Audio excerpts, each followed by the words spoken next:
আপনার সাথে যদি কেউ কঠোরভাবে কথা বলে বা আপনাকে কেউ গালি দেয়, তাহলে আপনার মনোভাব কেমন হবে? হরে কৃষ্ণ। শিল প্রভুপাদ তার একটা প্রবচনে বলেছিলেন যে অনেক সময় অনেক লোক আমাদের সাথে কঠোর আচরণ করে।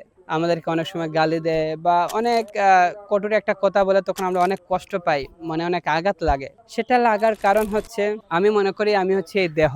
ধরুন আপনাকে কেউ বলল, তুমি কুকুর, তুমি শূকর, অথবা আপনি একটা কালো পোশাক পরে হেঁটে হেঁটে যাচ্ছেন, আপনাকে বললো ওই কালো পোশাক, তো এরকম করে তখন আপনাকে ডাকলো, তখন আপনার মনে খারাপ লাগতে পারে, আপনি কষ্ট পেতে পারেন। এই কষ্ট পাওয়াটাই হচ্ছে শিলপ্রপাত বলছিলেন যে আমরা এখনো উপলব্ধি করতে পারিনি যে আমি চিন্ময় আত্মা, আমি হচ্ছে এই দেহ, আমি দেহের প্রতি আসক্ত আছি। তাই আমার এই দেহকে সে ইন্ডিকেট করছে, কিন্তু সে আমার আত্মাকে ইন্ডিকেট করছে না, কারণ আত্মা হচ্ছে সচ্চিদানন্দ। একটা কুকুরের ভিতরে যে আত্মা আছে, একটা গাভীর ভিতরে যে আত্মা আছে, আমার ভিতরে সেরকম আত্মা আছেন। সে পরমাত্মা রূপে ভগবান আছেন সমস্ত জীবের হৃদয়ে। তো সে আমার বডিটাকে শনাক্ত করছে, তাই আমি কষ্ট পাচ্ছি। তো এটা আমাদের চিন্তা করা উচিত যে আমি বডি নয়, আমি হচ্ছে আত্মা। তো এইটা হচ্ছে উপলব্ধি করার জন্য শিল প্রভুপাদ বলছেন অনেক ট্রেনিং এর দরকার আছে। কিরকম ট্রেনিং?